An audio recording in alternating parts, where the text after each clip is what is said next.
कहानी की शुरुआत में हमें एक जगह का सीन दिखाया जाता है, द एरेंस एम्पायर, जहाँ पर दो सोल्जर्स आपस में बात कर रहे होते हैं। एक सोल्जर दूसरे से कहता है, बहुत दिनों बाद इतनी शांति है ना। दूसरा बोलता है, तुम इसे शांति कहते हो? वो कमीने रिबेल्स कभी भी हम पर हमला कर सकते हैं।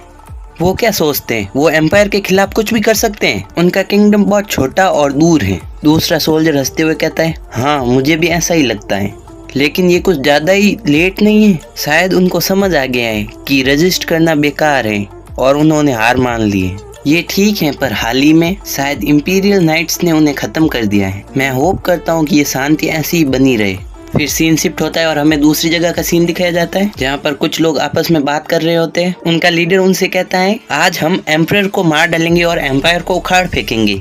यही एक लौता रास्ता है हमारे किंगडम को वापस हासिल करने का। और लीडर एक आदमी के सामने देखते हुए कहता है कि तुम्हारा रोल सबसे इम्पोर्टेंट होगा इसमें। और हमें उस आदमी का चेहरा दिखाया जाता है, लोगन मैकलाइन। और गाइस, यही हमारी इस कहानी का मेन कैरेक्टर है और अब से मैं सिर्फ इसे लोगन बुलाऊंगा। फिर लीडर लोगन से कहता है, उनके हाथ वो सीक्रेट टोम नहीं लगने दे सकते। लोगन कहता है, मुझे पता है। फिर मीटिंग खत्म हो जाती है और सब लोग बाहर आ जाते हैं। फिर एक नाइट भागते हुए लोगन के पास आता है, आपको आपके राज्य के प्रति डीपली डेडिकेटेड होना चाहिए सर लोगन। लोगन कहता है, तुम्हारा मतलब क्या है? नाइट कहता है, द सीक्रेट टोम। हमारे बहुत से साथियों ने अपनी जिंदगियां खोई हैं एम्पायर से सीक्रेट टोम लेने के लिए और उसको प्रोटेक्ट करने के लिए। उस बुक का इंचार्ज होने का मतलब है कि बाकी सबसे ज्यादा एम्पायर तुम्हारा पीछा करेगा, लेकिन इतने खतरे के बाद भी आप इसके इंचार्ज हैं। तुम ऐसे बोल रहे हो जैसे ये जिम्मेदारी मैंने खुद ने ली है। हाँ, ये सच है कि तुम चुने गए क्योंकि तुम एंशिएंट लैंग्वेज में अच्छे हो, लेकिन ये भी सच है कि तुम्हारा राज्य के प्रति इतना लगाव नहीं है जितना बाकी सबका है। ये सब सुनकर लोगन बोलता है, बस तुम हमारे साथियों की इंसल्ट कर रहे हो और मैं ये सब लगाव की वजह से नहीं कर रहा हूँ। मैं ये सब सिर्फ रिवेंज लेने के लिए कर रहा हूँ। फिर लोगन अपने मन में कहता है, मैं किसी भी चीज में अच्छा नहीं था।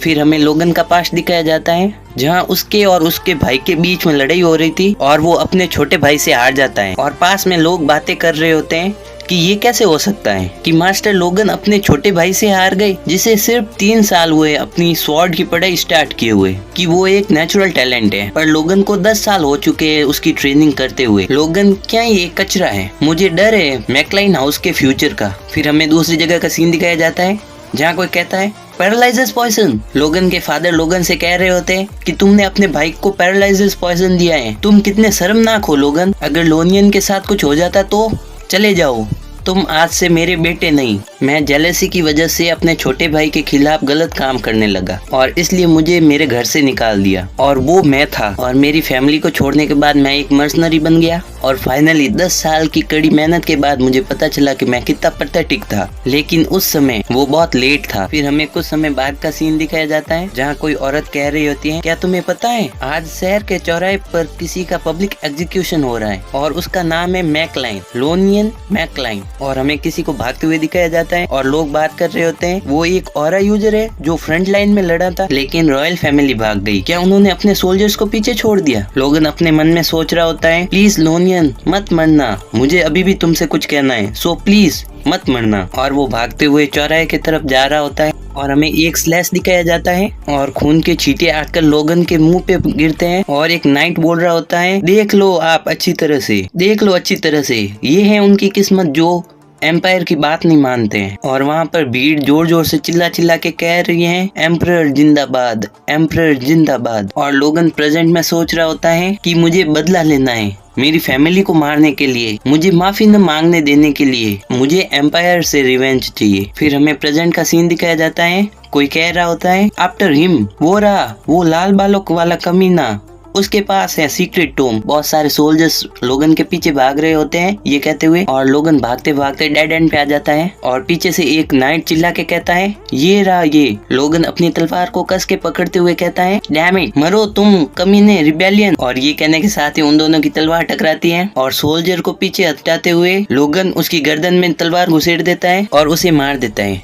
पीछे से एक सोल्जर आते हुए बोलता है तुम कमीने, और लोगन उसके सामने स्पीड के साथ जाता है और उसकी भी गर्दन में स्वॉर्ड घुसाते हुए सोचता है जितने मैं मारूंगा उतना अच्छा है। और इतने में ही पीछे से एक सोल्जर उसके ऊपर कूद के अटैक करता है, लेकिन लोगन को पता चल जाता है और वो पीछे घूमते हुए उसे मारते हुए सोचता है कि मैं जितने मार सकता हूँ उतने मारूंगा इन इंपीरियल कमीनों को। और वो अचानक से रुक जाता है और हमें दिखाया जाता है कि वो चारों तरफ से सैनिकों से घिर चुका है। और कोई कहता है कि तुमने हिम्मत कैसे की सीक्रेट डोम चुराने की, वो एक एम्पायर का ट्रेजर है, हार मान लो और उसे हमें हैंड ओवर कर दो। और लोगन चैन की सांस लेते हुए सोचता है बस इतना ही, और एक क्रीपी सी स्माइल देते हुए सोल्जर से कहता है मुझे लगा था पर अब मेरे पास कोई दूसरी चॉइस नहीं है, और अपनी स्वॉर्ड को छोड़ देता है और 2 चमकदार क्रिस्टल निकाल लेता है और उनको अपने हाथों से तोड़ देता है और जोर से चिल्लाते हुए कहता है मैं अपने साथ सबको मार दूंगा। और इस टाइम पे लोगन क्या बेडेस दिख रहा होता है और एक सोल्जर कहता है क्या, और इसी के साथ एक बहुत बड़ा धमाका हो जाता है और पूरा कैसल बिखर जाता है। और फिर हमें एक खाली जगह का सीन दिखाया जाता है जहाँ पर लोगन गिरते जा रहा था और गिरते हुए सोच रहा था कि मैं सिर्फ अपने रिवेंज के लिए जी रहा था, मैं अपने पास्ट के हर दिन पछताते हुए, और आखिर में मुझे यही कंफर्ट है कि मैं साम्राज्य पर जीत हासिल करने में सफल रहा, भले ही वो मरते हुए हो, लेकिन मैं मेरा सबसे बड़ा रिग्रेट नहीं छोड़ सका, मैं माफी नहीं मांग सका। मैं होप करता हूँ कि अगर मैं अपनी फैमिली से आफ्टर लाइफ मिला तो मैं उनसे पक्का माफी मांग लूंगा। फिर बहुत तेज रोशनी आती है और हमें अचानक से लोगन को उठते हुए दिखाया जाता है और उसे अपने सर के पीछे बहुत तेज दर्द हो रहा था। फिर वो सोचते हुए कहता है रुको, मुझे अभी भी दर्द फील हो रहा है। फिर पास से उसे कोई बुलाता है, कहता है यंग मास्टर आप ठीक है? फिर लोगन उसके सामने देखते हुए कहता है क्या ये तुम हो रिक? सामने वाला कहता है हाँ ये मैं हूँ, आपका पर्सनल सर्वेंट। अब आप क्या अच्छा महसूस कर रहे हैं? और लोगन सोचते हुए कहता है रिक तो 30 या उससे भी ज्यादा सालों पहले मर चुका था। और वो रिक से कहता है तुम अभी जिंदा हो? ये सुनकर रिक को बहुत बड़ा शौक लगता है और वो चिल्लाते हुए कहता है यंग मास्टर को बहुत जोर से लगी है सिर पे, जल्दी फिजिशियन को बुलाओ। और लोगन कहता है ऑल राइट, और पीछे रिक चिल्ला रहा होता है, जल्दी करने को बोल रहा होता है। लोगन खिड़की के बाहर देखता है कुछ नाइट्स को प्रैक्टिस करते हुए और उनकी सील्स और फ्लैग पर सिंबल्स देखता है और मन में सोचता है मेरी फैमिली के सिंबल्स यहाँ सब जगह, क्या मैं सपना देख रहा हूँ? तभी अचानक से गेट खुलता है और कोई अंदर आता है और अंदर आते हुए बोल रहा होता है ब्रदर क्या तुम ठीक हो? और लोगन ये आवाज सुनकर चौंक जाता है और मन में सोचता है ये आवाज लोनियन। फिर हमें लोनियन को दिखाया जाता है, लोगन का छोटा भाई, और वो हेजिटेट करते हुए आ रहा होता है और उसके हाथ भी कपकपा रहे होते हैं। ये सीन मुझे याद है, ये वो दिन है जिस दिन मेरे और लोनियन के बीच फर्स्ट स्पारिंग मैच हुआ था और मैंने अपने भाई को पूरी तरह से खो दिया था। और जब वो मुझे देखने आया था तब मैंने कहा था गेट आउट, और उसे तकिए से मारा था और कहा था तुम कुछ भी नहीं हो एक कंकुबाइन के बेटे होने के अलावा। लोनियन जो कभी भी कंप्लेन नहीं करता था लेकिन मैं उसको हमेशा इंसल्ट करते रहता था और उसके बाद वो मुझसे कभी नहीं बात की। यही सब सोचते हुए लोगन अपने सिर पर हाथ रखता है और साइड से लोनियन बोलता है ब्रदर, और साइड से रिक आके लोनियन से कहता है मास्टर लोनियन मुझे लगता है यंग मास्टर को अभी और रेस्ट चाहिए, अभी आपको जाना चाहिए। तभी साइड से लोगन कहता है नो उसे रहने दो। तभी रिक लोगन के सामने देखते हुए कहता है यंग मास्टर, लेकिन लोगन लोनियन से कहता है तुम पास आ सकते हो लोनियन। ये देखकर लोनियन भी हैरान होता है और रिक भी कंफ्यूज हो जाता है। लोनियन लोगन के पास जाके कहता है मुझे माफ कर देना ब्रदर, मुझे और ज्यादा केयरफुल रहना चाहिए था। फिर लोगन कहता है तुम्हें माफी मांगने की कोई जरूरत नहीं है, मैं एकदम ठीक हूँ, इनफैक्ट मैं वो हूँ जिसे। फिर ये कहते कहते वो रुक जाता है और फिर रोते हुए कहता है मैं वो हूँ जिसे तुमसे माफी मांगनी चाहिए, तुमने कुछ गलत नहीं किया। लोगन को रोते हुए देखकर लोनियन उससे कहता है ब्रदर तुम ठीक हो, तुम्हें और रेस्ट करना चाहिए। तभी लोगन लोनियन के सामने देखते हुए सोचता है ये सॉफ्ट हार्टेड पर्सन फाइटिंग करते हुए मारा गया एम्पायर के खिलाफ किंगडम के कमांड पर। फिर लोगन लोनियन के कंधे पर हाथ रखता है और लोनियन से कहता है मुझे माफ कर दो, और फिर रोने लगता है और रोते हुए कहता है मुझे माफ कर दो जो भी मैंने किया उसके लिए। और फिर लोनियन को जोर से गले लगा देता है और लोनियन कहता है ब्रदर क्या तुम रो रहे हो? और ये सब देखकर लोनियन भी रोने लगता है। और फिर थोड़ी देर बाद का सीन दिखाया जाता है, लोनियन बोल रहा होता है ठीक है मैं आपको देखने फिर जल्दी आऊंगा, और वो ये कहते हुए बहुत खुश हो रहा होता है और लोगन भी हंसते हुए कह रहा होता है ठीक है फिर मिलेंगे। और लोनियन के जाने के बाद फिर वो खिड़की से बाहर देखते हुए सोचता है अगर ये सपना नहीं है और मैं सच में पास्ट में आ चुका हूँ, और एक सीरियस लुक के साथ सोचता है तो मुझे फ्यूचर चेंज करना होगा। और पास से एक जोर से चिल्लाने की आवाज आती है यंग मास्टर, और लोगन सामने देखता है तो सामने एक मेड झुककर माफी मांग रही होती है। लोगन कंफ्यूजन में कहता है ये क्या है, और अचानक से रिक भागते हुए आकर कहता है, लोगन से कहता है, मैरी ने आपको इंटरप्ट किया है यंग मास्टर, मैं उसको मना करना भूल गया था कि आपको डिस्टर्ब ना करे। और वो मन में सोचते हुए कह रहा होता है कि ये फिर से कंफ्यूज हो गई रूम्स में, और मैरी फिर से माफी मांग रही होती है। और ये सब देखकर लोगन अपने सर पर हाथ रखते हुए कहता है, हाँ मैं उस टाइम ऐसा पर्सन हुआ करता जो मेड्स पर छोटी छोटी बातों पर चिल्लाया करता था। फिर वो दूसरी तरफ मुंह करते हुए दोनों से कहता है, तुमने कुछ गलत नहीं किया, और सबसे इम्पोर्टेंट तुम मेरे लिए पेपर और क्विल लेके आओ। रिक और मैरी घबराते हुए कहते हैं, आप मैरी के साथ क्या करने जा रहे हो, पेपर और क्विल के साथ? फिर लोगन चिल्ला के कहता है, इसे जाने दो और क्विल और पेपर लेके आओ जैसा कि मैंने कहा। फिर हमें थोड़ी देर बाद का सीन दिखाया जाता है जहाँ रिक पेपर और क्विल लेके आ गया होता है और लोगन से कह रहा होता है, मैं यहाँ पर रख के जा रहा हूँ यंग मास्टर। और ये सुनकर लोगन रिक से कहता है, ठीक है थैंक यू, चले जाओ अभी, और आज दिन को किसी को भी अंदर आने मत देना इस कमरे के। ये सुनकर रिक चौंक जाता है और कहता है, thank you are thanking me. और कहता है, यंग मास्टर आप श्योर हो कि आप ठीक हो, क्या आपका सिर अभी भी हर्ट कर रहा है? और लोगन कहता है, मैंने कहा ना मैं ठीक हूँ, अब इधर से चले जाओ जल्दी। और ये सुनकर रिक कहता है, यस यंग मास्टर, और जाते हुए कहता है, अच्छे से रेस्ट करना। फिर रिक बाहर जाके दूसरे सर्वेंट से कहता है कि वो आज रोज की तरह चिल्लाए, मुझे लगता है अब वो ठीक है, सो सब अपने काम पर वापस लग जाओ। और अंदर लोगन ये सब सुनकर गुस्से में सर पर हाथ रख के बैठा हुआ होता है और टेबल पर हाथ पटकते हुए अपने मन में सोच रहा होता है, ये सब मेरी गलती है जो मैं ऐसा हूँ। और फिर सीरियस होते हुए सोचता है, मुझे अपने पास्ट पर फोकस करना होगा और मुझे सब कुछ रिकॉर्ड करना होगा अपने फ्यूचर का, क्योंकि इंपीरियल वॉर 10 साल में होगी। वो डिजास्टर जो सिर्फ मेरी फैमिली को ही खत्म नहीं करता बल्कि पूरे किंगडम को खत्म कर रहा है, और मेरा गोल है इसको होने से रोकना। लेकिन कुछ इससे भी पहले है द टेरिटरी वॉर, जो कि 1 साल में होने वाली है। पता नहीं कहाँ से स्टार्ट हुई पर मेरी हाफ फैमिली फोर्स को खत्म कर दिया और हमें लंबे समय तक स्ट्रगल करना पड़ा था। पहले मुझे इस डेंजर को हैंडल करना होगा और मुझे ये करने के लिए, और इतना कहने के साथ ही सीन शिफ्ट होता है और हमें लोगन के फादर दिखाए जाते हैं और उनसे कोई कहता है, माय लॉर्ड आपका सबसे बड़ा बेटा आपके पास आया है। लोगन के फादर सामने देखते हुए कहते हैं, वो बेवकूफ लोगन। और इसी के साथ हमारा एपिसोड फर्स्ट खत्म होता है। अगर आपको ये एक्सप्लेनेशन अच्छा लगा है तो लाइक शेयर सब्सक्राइब करना ना भूले। Thanks for watching. अगले सीन में हमें लोगों को दिखाया जाता है, वो कहीं जा रहा होता है। तभी वहाँ पर सर्वेंट्स और मेड्स उसे देखकर घबरा रहे होते हैं और उसे देखते ही रास्ता बदलकर जा रहे होते हैं। तभी सामने से एक मेड बहुत सारे कपड़े लेकर आ रही होती है। वो लोगन को देखकर घबरा जाती है और गिर जाती है। वो मन में सोच रही होती है, ओ नो, मैं यंग मास्टर के सामने गिर गई, और वो बहुत जोर से कांप रही होती है। तभी कोई उसके सामने हाथ बढ़ाता है, जिसे देखकर वो खुश होकर कहती है, थैंक यू। पर जैसे ही उसे पता चलता है कि वो हाथ लोगन का है, वो एकदम डर जाती है। वो अपनी इमेजिनेशन में लोगन को एक डेविल की तरह देख रही होती है। हालांकि लोगन तो उसके सामने एकदम सिंपल और शांत खड़ा होता है और कह रहा होता है, ये कुछ नहीं है। लेकिन भाई, लोगन की इमेज पहले से ही ऐसी बनी हुई थी कि अब सब उसे एक डेविल ही मानते हैं। अब स्टोरी को आगे बढ़ाते हैं।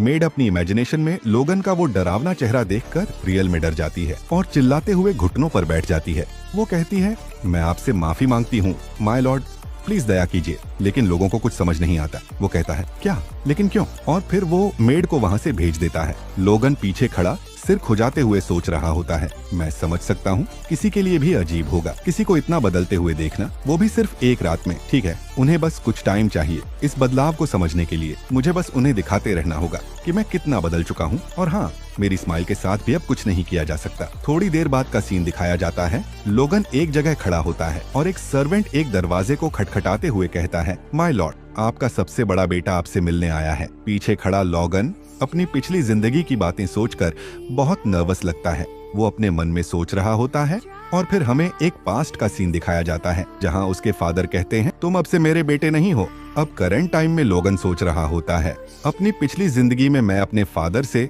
कई सालों तक नाराज रहा। मुझे लगा वो मेरी परवाह नहीं करते, उन्होंने अपने बेटे को छोड़ दिया। यहाँ तक कि जब मैं मेरे पहले स्पैरिंग मैच में घायल हुआ, वो देखने तक नहीं आए। मुझे लगा वो बेरहम है। फिर प्रेजेंट टाइम में वो मुट्ठी भींचते हुए कहता है, मैं कितना पागल था। मैं सोच भी नहीं सकता कि उन्हें कितना दुख हुआ होगा जब उन्होंने अपने बेटे को दूर किया होगा। फिर वो अपने फादर के रूम में जाता है। उसके फादर दूसरी तरफ मुंह करके खड़े होते हैं। लोगन कहता है, फादर, ये मैं हूँ। लोगन, उसके फादर मुड़कर कहते हैं, लोगन। लोगन मन में सोचता है, father, I am so sorry. उसके फादर कहते हैं, तुम तो बिल्कुल ठीक लग रहे हो, तो यहाँ किस लिए आए हो? अब हमें पता चलता है कि लोगन के फादर का नाम है Padraig मैकलाइन head of the मैकलाइन Baron. लोगन सोच रहा होता है, मैंने इतना तो उम्मीद की थी, लेकिन वो वाकई ठंडे हैं। मेरे लिए ये 20 साल हैं, लेकिन उनके लिए तो ये रोज का दिन है। फिर वो कहता है, मैं आपसे परमिशन लेने आया हूँ। मैं कुछ दिनों में माउंटेन्स में ट्रेनिंग करना चाहता हूँ। उसके फादर पूछते हैं, अपनी खुद की ट्रेनिंग? लोगन मन में सोचता है, हम टेरिटरी वॉर कैसे जीतेंगे? सिंपल है, हमें अपनी फोर्स को मजबूत बनाना होगा। अपने नाइट्स और सोल्जर्स को ट्रेनिंग देनी होगी, नए वेपन बनाने होंगे। लेकिन इसके लिए हमें चाहिए मनी, और हाउस मैकलाइन बहुत गरीब है। पर एक तरीका है, 3 महीनों में आने वाला वो इंसिडेंट। और वो सोचता है, उससे पहले मुझे स्ट्रांग बनना होगा ताकि बोलने का अधिकार पा सकूं। तभी उसके फादर कहते हैं, क्या तुम्हारा फिर से भागने का इरादा है अपने छोटे भाई से हारने के बाद? लोगन कहता है, नहीं फादर, मुझे समझ आ गया है कि मैंने अपनी पूरी मेहनत नहीं दी थी। हाँ, देर हुई है, लेकिन अब मैं अपनी लाइफ बदलना चाहता हूँ। फादर कहते हैं, सिर्फ एफर्ट्स नहीं, तुम्हें अपने दिल को भी बदलना होगा। लोगन मन में सोचता है, जैसा मैंने सोचा था, उन्हें कन्विंस करना आसान नहीं होगा। वो कहता है, मैं जानता हूँ कि इन सालों में मेरा बर्ताव खराब था। फादर गुस्से में कहते हैं, मैं थक चुका हूँ तुम्हारे ऐसे एक्सक्यूज से। तुमने ये पहले भी कहा था, अब जाओ यहाँ से। लोगन चिल्लाते हुए कहता है, इस पूरे समय में मैंने कुछ नहीं किया, सिर्फ दूसरों को दोष दिया, अपनी नाकामियों को नहीं माना। मैं बेवकूफ और इमैच्योर था, लेकिन अब मैंने ठान लिया है, अपने एटीट्यूड पर काम करूंगा इस ट्रेनिंग के दौरान। कृपया इस बार मुझे इजाजत दीजिए फादर। आखिरकार फादर उसे अलाउ कर देते हैं और पूछते हैं, कितने दिनों के लिए जा रहे हो? लोगन कहता है, 3 महीने के लिए। फादर कहते हैं, क्या तुम्हें सच में लगता है कि इतना टाइम काफी होगा? लोगन कहता है, मैं जीतना नहीं चाहता, मैं बस इन 3 महीनों में अपना बेस्ट देना चाहता हूँ। ये सुनकर फादर हल्की सी स्माइल करते हैं, ठीक है, लगता है तुम सच में बदल गए हो, जा सकते हो। लोगन थैंक यू कहता है और जाने लगता है। तभी पीछे से उसके फादर आवाज लगाते हैं, लोगन, ये अभी भी स्प्रिंग टाइम है, पहाड़ों में रात में ठंड होगी, कुछ साथ ले जाना जो तुम्हें गर्म रखे। लोगन मुस्कुराते हुए कहता है, यस फादर। सीन शिफ्ट होता है। कुछ दिन बाद लोगन पहाड़ों में पहुंच चुका होता है। वो कहता है, यहाँ सिर्फ मैकलाइन ब्रांच के मेंबर्स को आने की इजाजत है, तो मैं डिस्टर्ब नहीं होऊंगा। ये जगह मेरे ट्रेनिंग के लिए परफेक्ट है। वो सोचता है, ये रही वो technique, the secret Tom of the Phantom blade, जिसे मैंने अपनी पिछली जिंदगी में याद किया था और जला दिया था ताकि एम्पायर इसे हासिल न कर सके। वो मुस्कुराते हुए कहता है, अगर इस टॉम की बातें सही हैं, तो मुझे अब किसी और से डरने की जरूरत नहीं। लोगन ट्रेनिंग शुरू करता है। उसके हार्ट के पास एक ऑन्ड्रा सर्कल बनता है। वो कहता है, मेरी पिछली लाइफ में बहुत लोग यहीं फेल हो गए थे, लेकिन मुझे महसूस हो रहा है मेरी फोर्स बढ़ चुकी है। वो कहता है, अगर मैं 3 दिन और 3 रात लगातार ट्रेनिंग करूं, तो मैं फोर्स अवेकन कर सकता हूं। अचानक वो आंखें खोलते हुए कहता है, क्या मैंने सच में अपना फोर्स कोर बना लिया इतनी जल्दी? उसके आसपास एनर्जी फैल जाती है। वो मुस्कुराकर कहता है, ये तो मेरी सोच से भी ज्यादा पावरफुल है। वो अपनी तलवार उठाता है और कहता है, अब टाइम है ट्रेनिंग का। दिन बीतते हैं और आखिर ट्रेनिंग का आखिरी दिन आता है। लोगन एक बड़े पेड़ के सामने खड़ा होता है। वो सीक्रेट टॉम की एक आर्ट लगाता है, टाइम स्पेस स्लैशर। वो फोर्स अपनी बॉडी में घुमाता है और जोर से एक स्लैश मारता है। जमीन हिल जाती है, पेड़ बीच से पूरी तरह कट जाता है। लोगन हंसते हुए नीचे बैठ जाता है। ये तो मेरी सोच से भी ज्यादा खतरनाक था। वो कहता है, अब मैं अपने फादर के पास जा सकता हूँ बिना शर्मिंदगी के। कुछ समय बाद एक नाइट हंसते हुए कहता है, दुर्भाग्य से आप अभी अपने फादर से नहीं मिल सकते। लोगन गुस्से में कहता है, क्यों, क्या फादर की तबीयत खराब है? नाइट कहता है, रूल्स कहते हैं बिना नोटिस दिए फैमिली हेड से नहीं मिला जा सकता। लोगन हैरान होकर सोचता है, अजीब है, मेरी पिछली लाइफ में तो ऐसा नहीं हुआ था। तभी उसे अंदर से आवाज सुनाई देती है। वो डरपोक है, अपने छोटे भाई से हार गया, वो खुद के लिए खड़ा भी नहीं हो सकता। लोगन सोचता है, तो अब मेरी इतनी बुरी रेप्यूटेशन हो चुकी है। वो कहता है, तुम्हारा नाम क्या है? नाइट जवाब देता है, डोमिनन। लोगन आंखें बंद करके कहता है, ऑल राइट डोमिनन, तुमने मुझे मेरे फादर से मिलने से रोका और मेरी इंसल्ट की। वो गुस्से में बोलता है, मैं लोगन मैकलाइन तुम्हें फाइट के लिए चैलेंज करता हूँ। आसपास खड़े नाइट्स चौंक जाते हैं। लोगन मुस्कुराते हुए कहता है, क्या तुम रिपे करोगे डोमिनन? क्या तुम मुझसे फाइट करोगे? नाइट कहता है, ठीक है, मैं इस फाइट के लिए तैयार हूँ। और दोनों गुस्से में एक दूसरे को घूर रहे होते हैं। और कहानी वहीं से शुरू होती है जहां पिछला एपिसोड खत्म हुआ था। एपिसोड की शुरुआत में हमें एक प्रैक्टिस एरिया दिखाया जाता है। वहां लोगन और डोमिनन आमने सामने खड़े होते हैं और साइड में कुछ नाइट्स आपस में बात कर रहे होते हैं। क्या ये सच में लड़ने वाले हैं? क्या यंग मास्टर एक नाइट के सामने टिक पाएगा? तभी दूसरा नाइट कहता है, यंग मास्टर का कोई चांस ही नहीं है। सबने देखा था कि वो अपने छोटे भाई से कैसे हार गए थे और सुना है कि उसके बाद वो 3 महीने तक कहीं छुप गए थे। आखिरी बार ऐसा कायर कब देखा था? सारे नाइट्स लोगन पर दांव लगा रहे होते हैं। कोई पूछता है, तुम्हें क्या लगता है वो कितनी देर टिक पाएगा? दूसरा बोलता है, मैं 50 गोल्ड लगाता हूँ।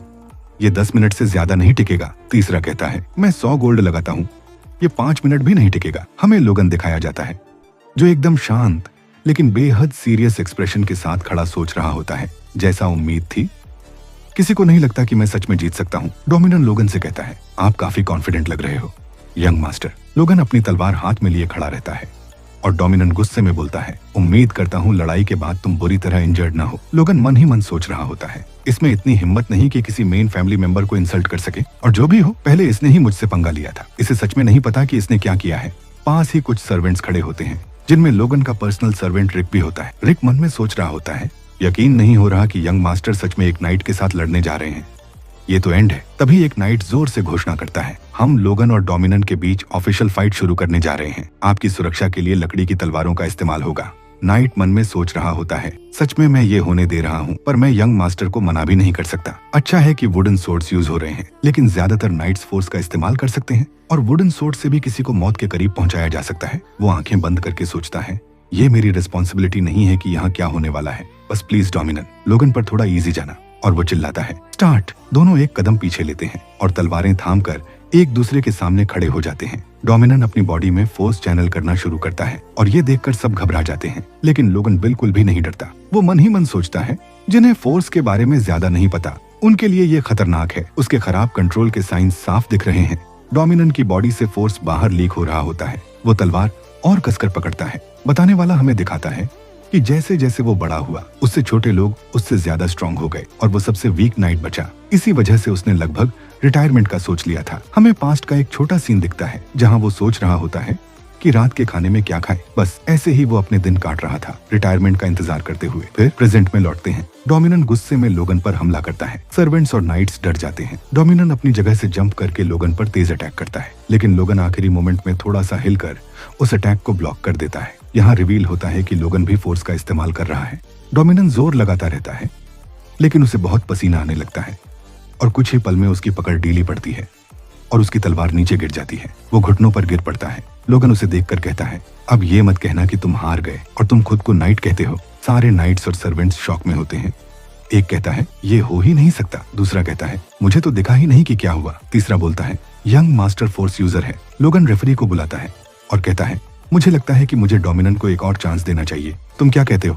रेफरी पूछता है। जैसा आप चाहें सर डोमिनन। डोमिनन मन में सोच रहा होता है, क्या ये सच है? मैं इससे कमजोर हूँ? नहीं, ये नहीं हो सकता। वो फिर से गुस्से में एक पावरफुल अटैक करता है, लेकिन इस बार लोगन सीधे उस पर हमला कर देता है। डोमिनन की नाक से खून निकलने लगता है और वो फिर गिर जाता है। आखिरकार वो हार मान लेता है, लेकिन तभी सीन ट्विस्ट होता है। उसके सिर के पास वुडेन सोडो गिरती है और अगले ही पल लोगन डेविल लीक एक्सप्रेशन के साथ उसे लगातार मारना शुरू कर देता है। सेवेंट्स डर जाते हैं, रेफरी के पीछे छिप जाते हैं। फिर कट होता है। लोगन ग्राउंड पर खड़ा है, डोमिनन जमीन पर पड़ा है। रेफरी घोषणा करता है, आज का विनर है लोगन मैकलाइन। सीन बदलता है। लोगन के फादर उसे कहते हैं, तुम थोड़े इम्प्रेसिव थे, तुमने फोर्स का इस्तेमाल भी सीख लिया। ट्रेनिंग के दौरान क्या हुआ? लोगन जवाब देता है, जब मैंने अपनी ग्रीड छोड़ दी तभी मुझे ऐसा फील हुआ जैसे कोई एनर्जी मेरे अंदर बह रही हो। फादर सोच में पड़ जाते हैं, अजीब है, लेकिन मैंने भी अपने पास्ट में कुछ ऐसा ही एक्सपीरियंस किया था। फिर वो कहते हैं, फिर भी तुमने सबसे पहले हमारे नाइट को इंसल्ट करके ये पावर इस्तेमाल की, ये सही नहीं था। लोगन जवाब देता है, उसने डिजर्व किया था। उसने लॉर्ड के बेटे को इंसल्ट करने की कोशिश की। अगर मैं चुप रहता, बाहर ये बात फैलती और सभी नाइट्स में डिसिप्लिन खत्म हो जाता। मैंने जो किया वो सबके लिए एग्जाम्पल है। फादर कहते हैं, हाँ गलती उसकी थी, लेकिन पनिशमेंट बहुत ज्यादा थी। कुछ समय तक शांत रहो। लोगन मन में सोचता है, फादर मुझे इतनी आसानी से माफ कर रहे हैं। फादर पूछते हैं, क्या तुम चाहते हो मैं तुम्हें पनिश करूं? लोगन घबरा कर कहता है, नहीं नहीं। फादर आगे कहते हैं, इसका मतलब ये नहीं कि तुमने सही किया, अगली बार मेरी परमिशन के बिना ऐसा मत करना। फिर एक आखिरी इंपॉर्टेंट बात बताते हैं, कुछ दिनों में तुम्हारी फियांसे लीना यहाँ घूमने आ रही है। ये सुनकर लोगन शॉक हो जाता है। फाइनली मेरे पैसे कमाने का चांस आ गया। कुछ दिनों बाद सीन शिफ्ट होता है। एक लड़की दिखाई देती है। कोई चिल्लाता है, लीना वोल्व यहाँ पहुँच चुकी है, और इसे हिलाकर कह रहा होता है, लेडी लीना वोल्व्स पहुँच चुकी हैं। और हमें किसी लड़की के पैर दिखाए जाते हैं। उसे देखकर सारे मेड्स और नाइट्स बहुत ज्यादा शर्मा रहे होते हैं। एक नाइट कहता है, मैं यंग मास्टर लोगन से बहुत जेलस हूँ। फिर हमें लीना की आंखें दिखाई जाती हैं और वो लोगन के फादर को ग्रीट करते हुए कह रही होती है, बहुत समय बाद मिले हैं बैरन मैकलाइन। और इसी के साथ हमें लीना दिखाई जाती है जो बहुत ब्यूटीफुल लग रही थी। वो स्माइल करते हुए कहती है, आई होप आप सभी अच्छे होंगे। लोगन के फादर हंसते हुए कहते हैं, लीना तुम तो बच्ची से एक ब्यूटीफुल यंग वुमन बन गई हो। लोगन के फादर के पास लोगन की स्टेप मदर भी खड़ी होती है। रिक साइड से लीना को देखते हुए मन में सोचता है, वाह, वो सिर्फ बच्ची थी जब लास्ट टाइम मैंने उसे देखा था, लेकिन अब वो एक ब्यूटीफुल वुमन बन गई है। फिर वो लोगन को देखते हुए सोचता है, लेकिन क्या लोगन को खुश नहीं होना चाहिए? उसके एक्सप्रेशन कैसे हैं? सीन लीना की तरफ शिफ्ट होता है। लीना कह रही होती है, अब मैं एक लेटर पढ़कर सुनाऊंगी जो मेरे फादर ने मुझे आपको देने के लिए दिया था।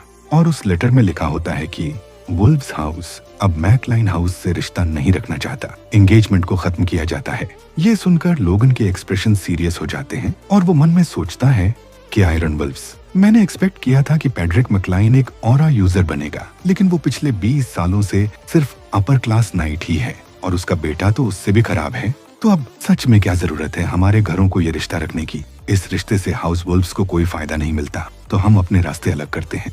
ये सुनकर लोगन के फादर को बहुत ज्यादा गुस्सा आता है। वो कहते हैं, एंगेजमेंट तोड़ना, वो भी बिना किसी रीजन के? क्या हाउस वुल्व्स हाउस मैकलाइन को इंसल्ट करना चाहता है? उनका ऑरा इतना डेंजरस हो जाता है कि आसपास के नाइट्स को खड़े रहने में मुश्किल हो रही थी। प्रेशर लीना पर भी पड़ रहा था। लीना कहती है, ऐसा नहीं है, मुझे भी डर था कि आपको लगेगा कि हम इंसल्ट कर रहे हैं, इसलिए मैं खुद यहाँ आई हूँ आपको सब एक्सप्लेन करने के लिए। उसकी आंखों में आंसू आ जाते हैं। वो आगे कहती है, मुझे अच्छी तरह याद है वो दिन जब मैं यहाँ थी और लोगन के साथ बिताई हुई मेमोरीज, लेकिन मैं अपने फैमिली नेम से बंधी हुई हूँ। मैं अपने फादर के ऑर्डर्स के खिलाफ नहीं जा सकती, इसलिए मुझे लगा कि कम से कम मैं यहाँ आकर आपसे और आपके बेटे से माफी मांग लूँ। लोगन मन में सोचता है, रिडिक्यूलस। स्टेप मदर पूछती है, वुल्व्स हाउस आखिर कहना क्या चाहता है? क्या रीजन है? लीना जवाब देती है, मुझे माफ करना, रीजंस मैं खुद नहीं जानती। स्टेप मदर, तुम्हारी खुद की शादी की बात है और तुम्हें रीजन नहीं पता? लीना, फादर मेरे साथ ऐसे इंपॉर्टेंट मैटर्स डिस्कस नहीं करते। स्टेप मदर, तो तुम कह रही हो कि तुम एंगेजमेंट तोड़ने आई हो, वो भी बिना प्रॉपर रीजन के? लीना चुप हो जाती है, फिर कहती है, इसके बदले हाउस वुल्व्स कॉम्पेंसेशन देने को तैयार है, पूरे 3 मिलियन गोल्ड। ये सुनकर एक आदमी बहुत खुश होकर चिल्लाता है, 3 मिलियन! ये आदमी होता है Dwayne Pilsner, financial officer house McLain Logan. मन में सोचता है, परफेक्ट, मुझे जल्दी से जल्दी इस पैसे पर अधिकार जमाना होगा। लेकिन खबर सुनकर लोगन के फादर और ज्यादा गुस्से में आ जाते हैं और ऑरा रिलीज करते हुए कहते हैं, तुम्हारी हिम्मत कैसे हुई? इसी दबाव में लीना लड़खड़ा जाती है, लेकिन तभी एक नाइट आगे आकर कहता है, माय लेडी, मेरे पीछे आ जाइए। और मैकलाइन के फादर से कहता है, मैं लॉकफेरन, नाइट ऑफ हाउस वुल्व, आपसे कह रहा हूँ बैरन मैकलाइन, शांत हो जाइए। मैकलाइन के फादर उसे देखकर कहते हैं, तुम भी मेरी तरह अपर क्लास नाइट हो। इतनी यंग एज में ये अचीवमेंट बड़ी बात है। और आगे हाउस वुल्व्स को लगता है कि एक अपर क्लास नाइट की लाइफ कॉम्पेंसेशन के लिए काफी है। हाउस मैकलाइन के लिए नाइट कहता है, काउंट वुल्व्स ने कहा है कि आप ऑनरेबल मैन हैं और आप यंग नाइट और लेडी लीना को परेशान नहीं करेंगे। लीना कहती है, हमारा मतलब पैसों से आपका ऑनर खरीदना नहीं था, ये सिर्फ अच्छे रिश्ते के लिए था। मैकलाइन फादर सोचते हैं, अगर और प्रेशराइज किया तो लगेगा कि मेरे पास सेल्फ रिस्पेक्ट नहीं है, और गुस्से में सोचते हैं, इसलिए तुमने 2 यंग पीपल को भेजा है, कायरन वुल्व। फिर कहते हैं, तुम गेस्ट हो, हाउस मैकलाइन अपने गेस्ट्स को परेशान नहीं करता और मैं कॉम्पेंसेशन रिजेक्ट करता हूँ। हाउस वुल्व्स सिर्फ मेरे बेटे से ऑफिशियली माफी मांगे, बस। तभी कोई हाथ उठाता है, लोगन कहता है, इस इंसिडेंट से सबसे ज्यादा प्रभावित मैं हूँ, मैं कुछ सजेस्ट करना चाहता हूँ। वह मन में सोचता है, मुझे वो पैसे चाहिए, बस एक बेकार सी माफी।